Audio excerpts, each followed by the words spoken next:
This video is sponsored by ArtGrid. There is the overall misconception that putting in a lot of hard work for a short period of time brings you long-lasting success. We think that the intensity of our work is more important than its consistency.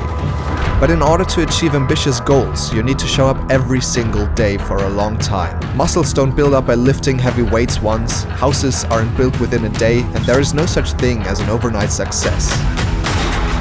All of these successful people didn't get to where they are because they performed at their peak when everybody was watching them or because they got lucky. They got there because they disciplined themselves to show up every single day.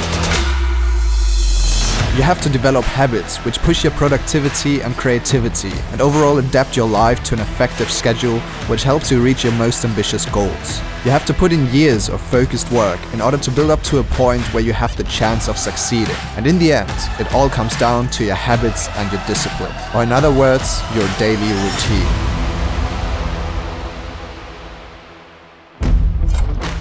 About 1 year ago, I quit my full-time job with regulated work hours in order to work as a freelancer and YouTuber. And what that meant was that I now had complete freedom over how I would manage my time. No specific time when I would have to show up for work, no regulated work hours or breaks, and no strict deadlines by my boss. And while all of these points sound like massive advantages, a work life without any of them made it much harder for me to stay productive and reach my ambitious goals. I mean, all of us have times in which we are highly motivated and our work just feels effortless, but we also have these days where we're just lacking motivation, where we don't want to work and where we feel uninspired and just don't get anything done at all. So if I had one of these bad days back then when I was still working at the company, I would still show up on time and I would still get it done, obviously. But now that I was my own boss and I didn't really have a strict schedule nor a routine, it was just so much easier to drop the ball on these bad days and just procrastinate for the rest of the day by looking at my phone. Whenever I had one of these bad days after quitting my job where I didn't get any of the to-dos done, I always felt bad about myself and I had the feeling like I was behind and that I need to compensate for those lost work days by working on the weekends as well. So all in all, I was putting more time into the work, but I was seeing less results, which isn't good at all. To be honest, my days back then just didn't have any structure at all. I had no recurring time when I would wake up, no dedicated time slots for work and free time, and no overall guidebook that I could follow in order to tackle my day. And for this reason, about 2 months ago when we entered the new year, I came up with the idea to create the perfect daily routine.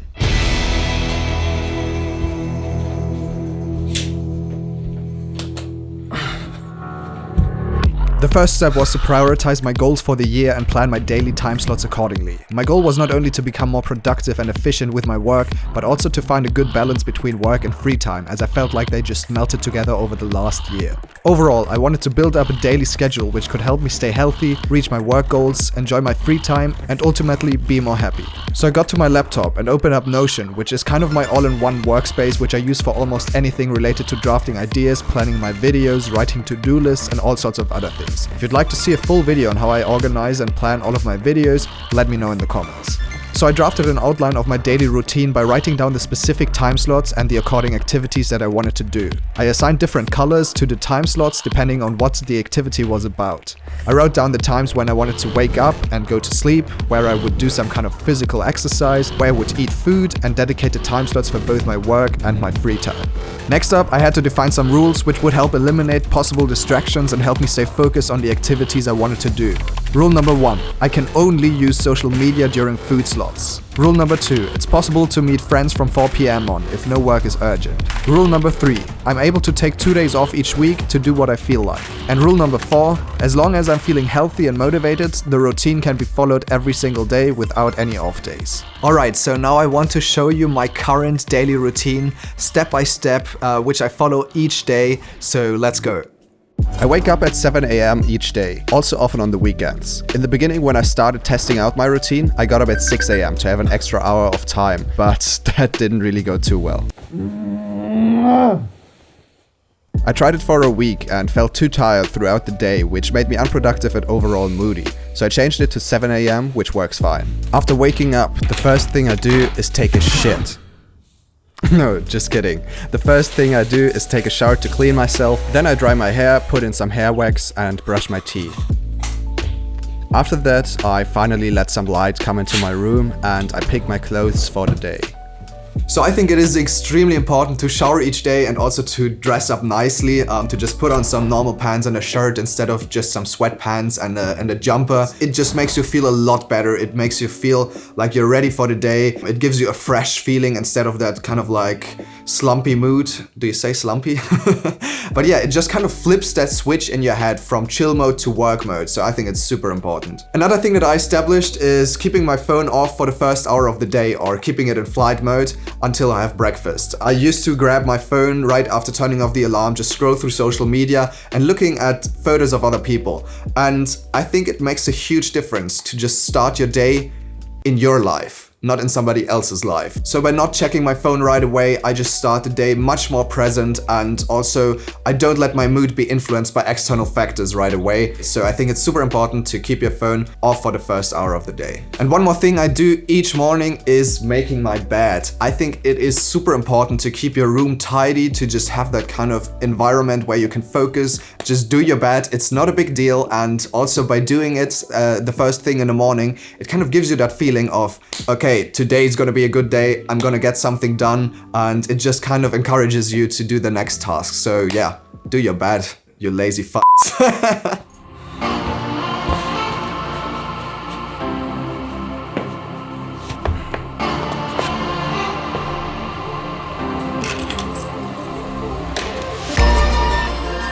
At 7:30 AM, I go for a 15 to 20 minutes walk outside.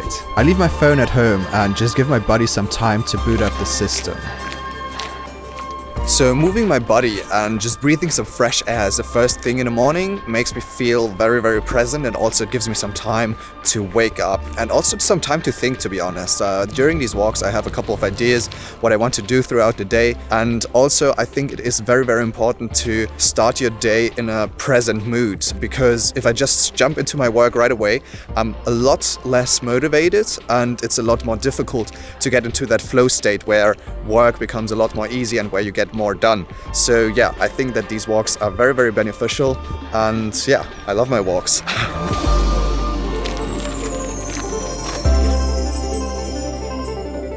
When I come back home at around 7:50 AM, I eat my breakfast. I either pick something up at the bakery during my walk or I eat some muesli. But today, I went all in for you guys.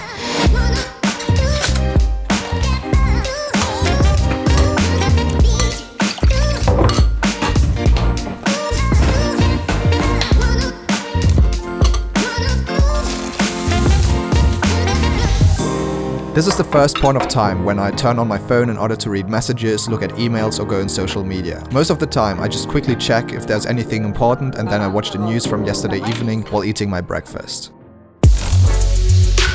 At 8:15 I open up my laptop and schedule all the work-related tasks which I want to get done today, and also whether or not I will do sports. Having those open to-do checkboxes really helps me to push through and get those things done. One thing that can easily happen if you write down too much on your to-do list, then in the evening you just look at the list and you see, okay, I just got done half of the points that I actually wanted to do, which is really demotivating. And so yeah, I always suggest that you're realistic with the points you write down. So this is what I do for scheduling my day. I think it gives a good overview, and then I can get started with the real work. Let's go.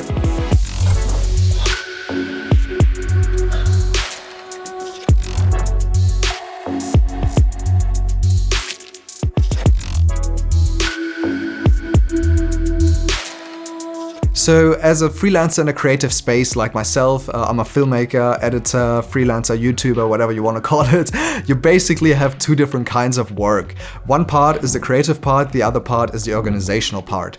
Creative tasks would be, for example, scripting, shooting, editing videos, or for me also developing products for my new online shop, while the organizational tasks would be more like replying to emails, reaching out to potential sponsors, or taking care of taxes. Yeah, obviously the creative part is more fun, but I also think that the creative part is more important to my business, and that's why I always try to prioritize first, so that I'm doing all of these creative tasks that I want to do in this first work block of the day. So actually I used to do it the other way around, and I would start my days by replying to all of the emails and just sorting out all of the organizational stuff. But what ended up happening was that all of these to-dos, they just piled up on each other, and in the afternoon sometimes I wouldn't even be done with these, or I would be completely drained and my mind would be filled with unimportant shit, so that I couldn't really focus and concentrate as well on my creative work. So that's why I just switched it up, and it just works a lot better for me. So I would always start with the most important tasks right in the beginning of the morning when you are still functioning at 100%. When it comes to focusing on your work, I think the best advice I can give is just to eliminate all kinds of distraction. As soon as there are any distractions that could pull your focus, you're not going to be 100% present and 100% at your work. So turn off your phone, put it away where you can't see it, and it will make it a lot easier for you to be really productive and also creative. If you're also editing videos like myself, I actually created a video on how to become faster at editing videos. So if you haven't checked that out already, you can check it out here. So yeah, the next thing I'm gonna do is sports. At 12, after my first block of work, I do a physical exercise of some kind. If the weather is bad, I just do a home workout in my apartment. If the weather is nice, I go running or do muscle training in the nearby calisthenics park, which somehow turned more and more into a playground for kids. That was a pretty dope move though.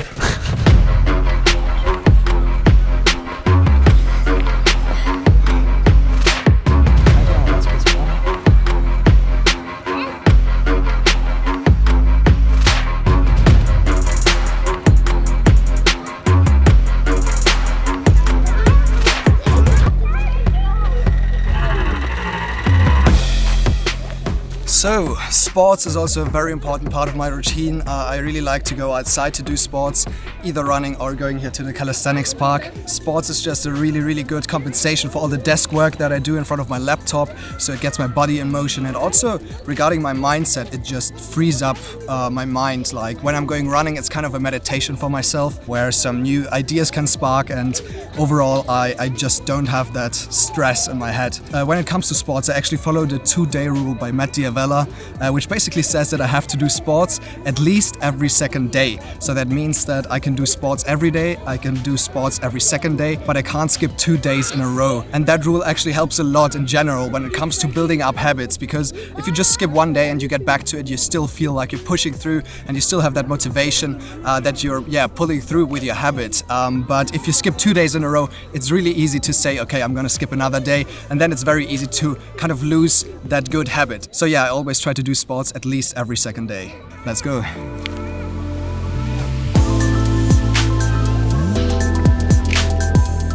The days are getting so warm now. I really feel like summer is here. I can just ride without a jacket. What is that?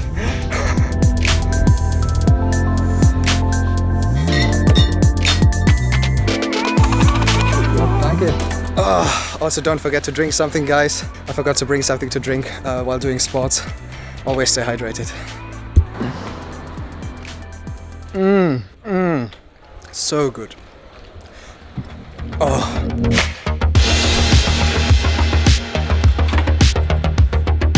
At 1 p.m. I eat my lunch while looking through social media or watching a YouTube video. At 1:30, my second block of work starts. Often I start where I left before lunch and do another 2 to 3 hours of creative work like scripting, editing or shooting. Then I switch to the other business tasks which need to be taken care of, like replying to emails, managing my taxes and other organizational work.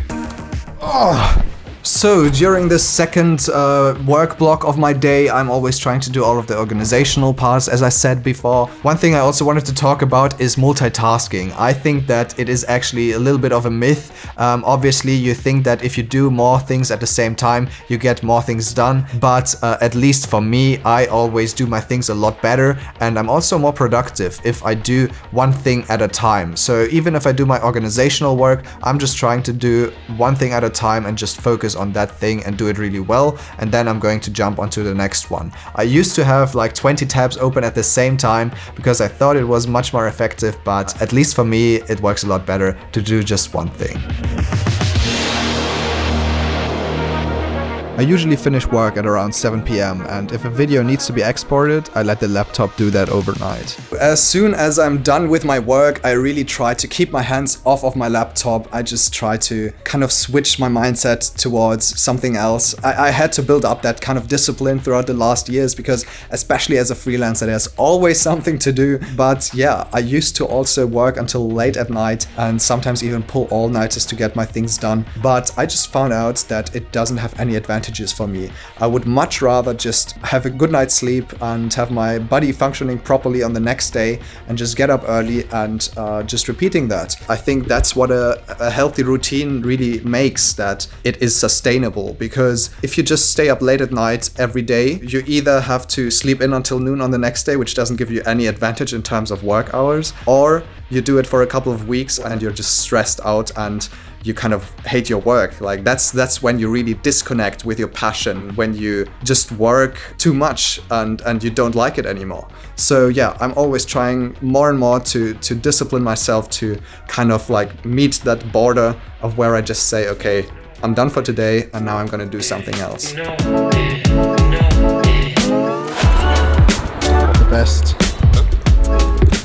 After work, I often meet up with friends to hang out or go for a walk. I brought some wine. Hopefully he's going to like it. Danke! Oh! Hi. I think that face-to-face interactions should have a high priority in everyone's routines, as they give you a break from your work, help you stay motivated and make you feel inspired. Most of the time at around 7 p.m. I either cook dinner together with my friends or we grab something on the go and spend the rest of the evening together. If I don't meet a friend for dinner, I use my time from 7:30 on to just do whatever I feel like. This could be FaceTiming with my family or friends or simply watching YouTube videos on Netflix.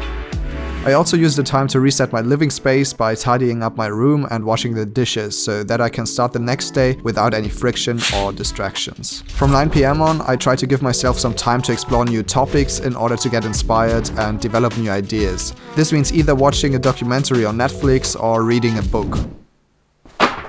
I listen to audiobooks. At 10:30, I brush my teeth, get ready for bed, and go to sleep. You should always go to bed 30 minutes before you actually want to sleep, as you probably won't fall asleep right away. So I think in general there is not the perfect routine that everybody can follow. Maybe my routine works for you, maybe it doesn't.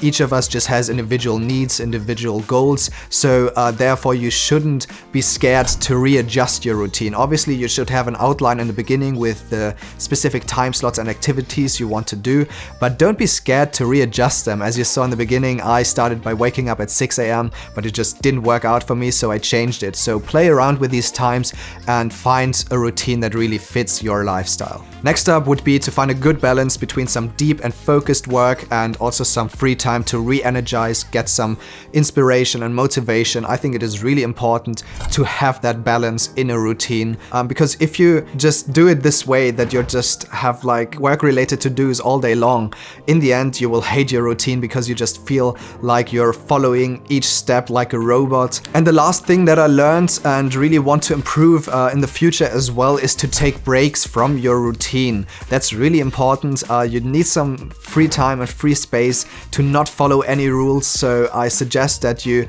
definitely take 1 or 2 off days throughout the week. That kind of like reignites your motivation and passion for your work. You can also think about doing like short vacations for a couple of days to just get a mental reset and be really motivated to follow the routine again. I'm happy to say that this video is sponsored by Artgrid, which is a high-quality stock footage licensing service. It's basically the same as Artlist is for music licensing, Artgrid is for footage licensing. I created the epic intro of this video that you saw in the beginning by using their stock footage, and also I used a lot of stock footage as overlays in my past videos because I think it is just a really helpful tool to tell your story in the best way possible. One of the main benefits of Artgrid is their all-in-one license, so that basically means you can download any clip and you can use it for any kind of project. I also like their creative approach to the organization of their stock footage. They have something called stories, which is basically a collection of a lot of different shots which feature the same overall mood or the same actor or same location. That makes it very, very easy to build up a story by only using their stock footage. And when it comes to their pricing, they have a yearly subscription model with 3 different tiers, and depending on what kind of quality you want your clips to have, you pay a specific amount per year. A lot of times subscription models can seem more expensive because you have to pay something up front, but especially in the stock footage industry, it is a lot cheaper than just buying each clip individually. So yeah, I can definitely recommend Artgrid, and if you sign up through the link in the description, you will get 2 extra months for free on top of your subscription. So yeah, feel free to check that out. Thanks for watching. I really appreciate the support, and I'm trying to read every single comment below my videos. Let me know if you enjoyed this kind of like self-development content again. If you don't want to miss out on any of the upcoming videos, make sure to subscribe and turn on notifications, and I'm going to see you guys in the next one. Peace out.